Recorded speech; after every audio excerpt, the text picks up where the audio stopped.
Bonjour à tous, nous franchissons les portes aujourd'hui d'une formidable institution, les ESAT, et réunis dans un réseau qui s'appelle le réseau GESAT, pour y rencontrer la responsable relations partenaires privés-publics, Marion Orsini. Marion Orsini, bonjour. Bonjour, merci pour cette invitation à témoigner dans Coup de main pour l'emploi.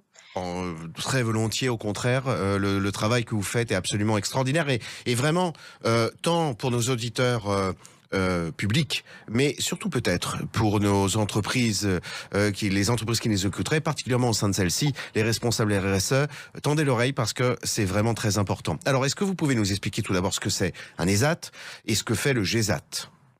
Oui, bien sûr. Alors, le réseau GESAT, c'est la tête de réseau des 2300 ESAT et entreprises adaptées de France. On parle du secteur du travail protégé et adapté.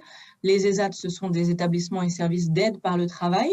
Et donc, ces deux types d'établissements et entreprises interviennent sur plus de 200 activités. Ce sont des PME qui vont pouvoir vous accompagner, vous, entrepreneurs, entreprises clientes, sur des sujets comme market, RH, production industrielle, espace vert, conditionnement, restauration, services numériques et d'autres. Et leur vocation, c'est l'inclusion des travailleurs en situation de handicap. Au total, c'est un secteur qui est constitué de plus de 150 000 travailleurs en situation de handicap.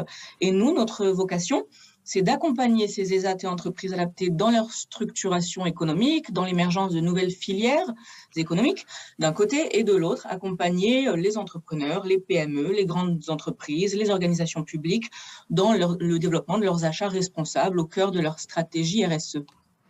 Donc, rappelons, les ESAT accueillent des travailleurs en situation de handicap, mais qui n'ont peut-être pas forcément la possibilité de trouver un travail en milieu ouvert, comme on l'appelle, avec parfois des handicaps relativement lourds, personnes aveugles, quel que soit le handicap, et c'est une formidable chance. Alors, ce qui veut donc dire qu'ils réalisent des prestations adressées à des entreprises, et ces entreprises peuvent souscrire à ces prestations pour s'exonérer, quand elles n'en ont pas la possibilité elles-mêmes, de salarier des travailleurs en situation de handicap ?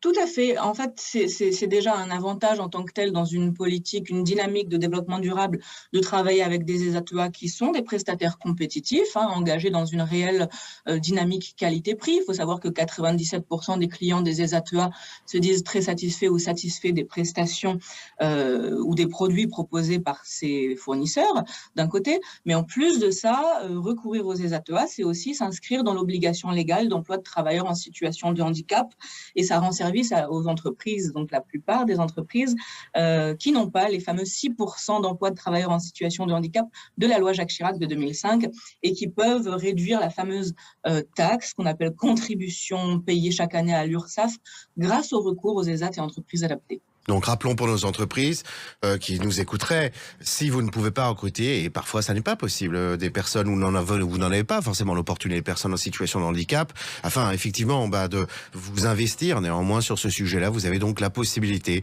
de souscrire des prestations de jardinerie, des prestations de blanchisserie ou des achats qu'on va appeler solidaires pour le coup, à juste titre, auprès des ESAT portés, orchestré par le réseau GESAT. Marion Orsini, je vous remercie beaucoup. Chapeau bas pour votre activité. Je vous souhaite une très bonne journée. Merci à vous, très bonne journée. Au revoir.